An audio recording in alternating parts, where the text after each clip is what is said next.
Have you ever stopped a bad habit for days, weeks, or even months, then watched it return the moment life became difficult? You thought the streak meant the habit was gone. Then came the argument, the deadline, the lonely hotel room, or the night when one small problem became five.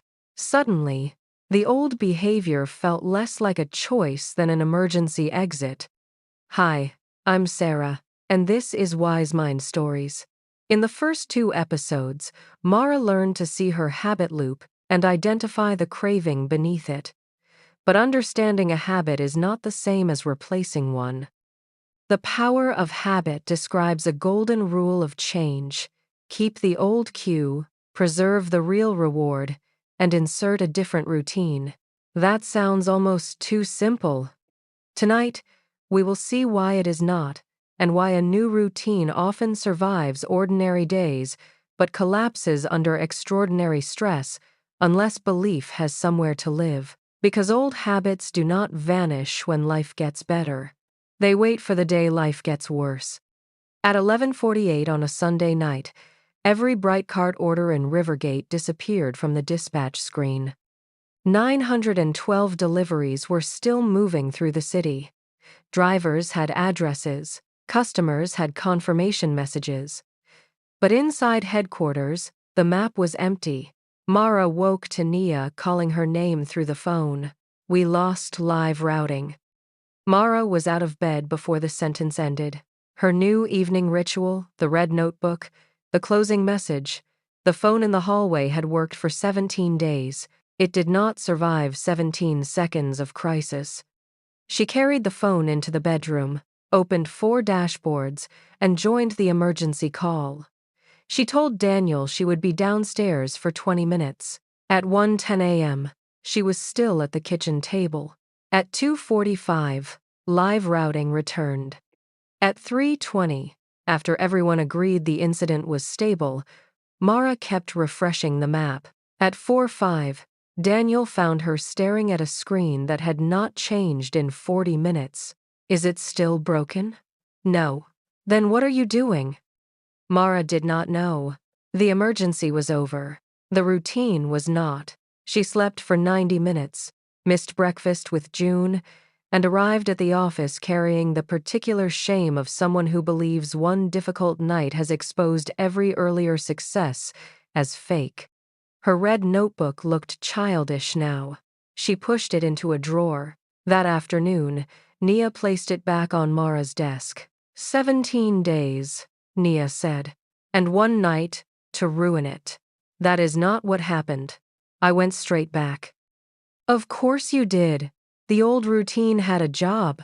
Last night the job came back.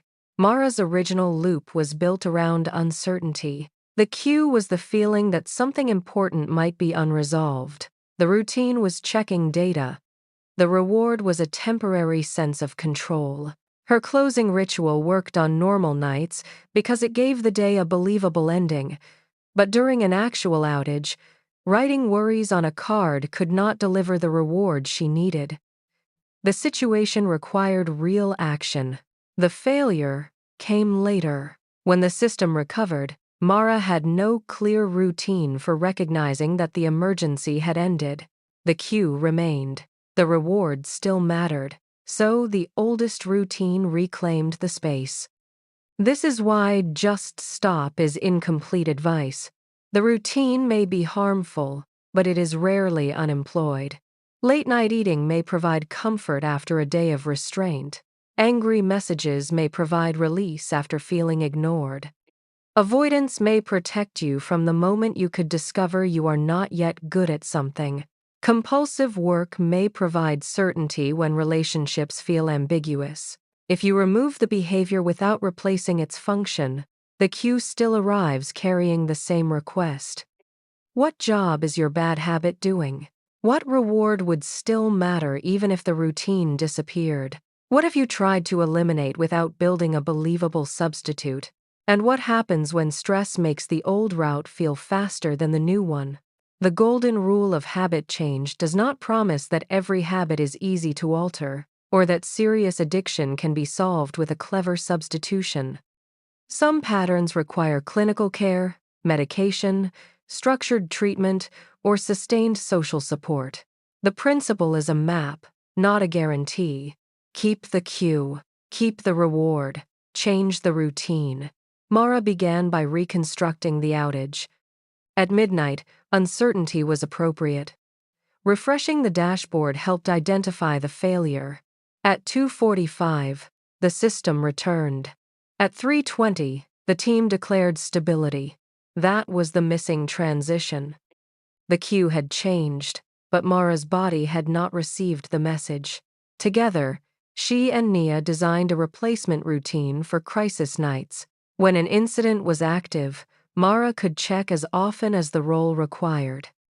When the incident lead said stable, Mara would complete a 4-minute handoff, write what had happened, name the remaining risk, assign the next review time, and say out loud, "No action is required before then." The reward would still be control. But control would come from a clear handoff, not endless vigilance. They called it close. Capture what happened. List the remaining risk. Own the next review. Say the ending. The phrase felt embarrassing in an empty office. "No action is required before 8:30, Mara said. Nia waited. "I feel like I'm talking to a nervous dog." "You are," Nia said. "The dog has dashboards." Mara laughed, and the laughter mattered. It turned the new routine from a private correction into something shared. For 3 weeks, there was no major incident. Close remained a theory. Then a payment processor failed at 6:15 on a Friday evening. The outage lasted 38 minutes. Orders queued, customer messages surged. Mara's shoulders tightened with the old electricity. At 7:02, the incident lead said, "Stable." Mara opened the dashboard again. Nia sent one word in the chat, "Close." Mara captured the failure, listed the remaining risk, assigned the next review for 8, and said the ending. Then she stood. The urge to sit back down was immediate. This is the part habit advice often makes too clean. A replacement routine does not always remove desire. It gives desire another path. Mara walked outside. She called Daniel. She bought soup on the way home. At 7:38, she reached for her phone at a red light, stopped, and placed both hands on the wheel. At 8, she checked once. The system was stable. The new routine had worked. Then, 2 months later, it failed. A larger outage hit during BrightCart's busiest holiday week. Thousands of orders froze. Social media filled with anger. A news producer emailed for comment. The chief executive joined the call and demanded updates every 5 minutes. At 1:30 a.m., the system recovered. The incident lead said, "Stable." Mara completed close. Then the chief executive asked, "Are you absolutely certain?"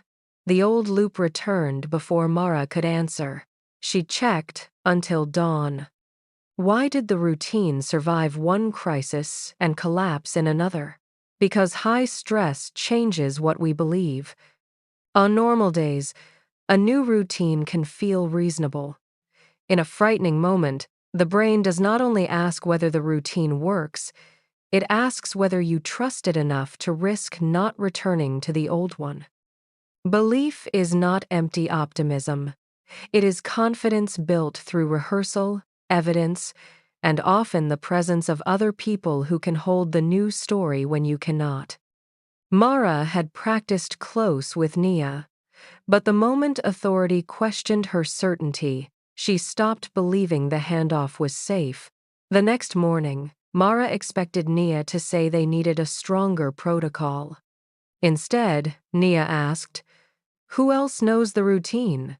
No one did. Close depended on one private relationship. Under pressure from the chief executive, it had no institutional support. So Mara brought the routine into the incident team. They revised it together. The incident lead, not Mara, would declare stability using shared criteria. A second person would verify the next review time. Everyone on the call would hear the ending. If a senior leader wanted continued monitoring, that person would name the specific risk rather than asking for vague certainty. The routine became public. The belief became distributed. That change did not make future outages pleasant. It made the new response easier to trust. In your own life, a replacement routine may need the same support. If stress cues you to isolate, the reward may be safety. A replacement might be sending one sentence to a trusted person: "I do not need advice, but I should not be alone with this tonight." If boredom cues you to snack, the reward may be stimulation. A replacement might be a 5-minute walk with a specific podcast reserved for that moment. If criticism cues you to attack, the reward may be protection. A replacement might be one rehearsed line: "I want to answer this, but I need 10 minutes before I can do it well." The replacement must deliver the real reward, not a reward that sounds morally superior. Mara saw that distinction in another member of the incident team. Ben kept leaving crisis calls to smoke behind the building. Management offered nicotine posters and warned him about policy. Ben already knew the health argument. The cigarette gave him 5 quiet minutes, with no one asking a question. His first replacement chewing gum at his desk failed because it preserved nicotine management but removed the escape. A cessation counselor helped him build a more complete plan: appropriate clinical support, the same outdoor break, and a coworker who walked with him when the cue was stress rather than withdrawal. The point was not that every cigarette habit has one simple answer. It was that a substitute built around the wrong reward can look sensible and still leave the most important job vacant. Use 4 questions: cue, reward, replace, believe. What cue will remain? What reward must the new routine honestly deliver? What replacement is simple enough to perform under pressure? And where will belief come from when the old routine feels safer from rehearsal, a written plan, a group, a therapist, a coach, or one person who knows what you are trying to change? Old habits do not vanish when life gets better. They wait for the day life gets worse. That is not proof that change was false. It is proof that change must be designed for the difficult day, not only the motivated one. 3 months after the first outage, BrightCart lost routing again. The failure lasted 19 minutes. The team restored the map, verified the cues, named the remaining risk, and scheduled a review for morning. The incident lead said, "Stable." Mara felt the old routine rise. Then 12 people completed the ending together. No action is required before 8 a.m. Mara closed the laptop. The urge followed her all the way to the elevator. But this time, she did not have to carry belief alone. Old habits do not vanish when life gets better. They wait for the day life gets worse. So do not judge your change only by the easy week. Ask whether your new routine can still find the reward when fear is loud. If you know someone whose support could make a change more believable, tell them what cue you are preparing for, not just the goal you hope to reach. And subscribe to WiseMind Stories for the next part of this journey. Because once one loop begins to change, something unexpected can happen. Other behaviors may start changing around it. In the next episode, we will explore keystone habits, why some small routines create chain reactions, why the best first change is not always the most obvious one, and how Mara's 4-minute crisis ritual will expose a much larger problem inside BrightCart. Sometimes the habit that transforms a life is not the biggest habit. It is the one that teaches everything else how to move. EP 4, the one habit that changes everything. A preventable warehouse injury forces Mara to choose one organizational habit and risk her new role on a change that appears far too small.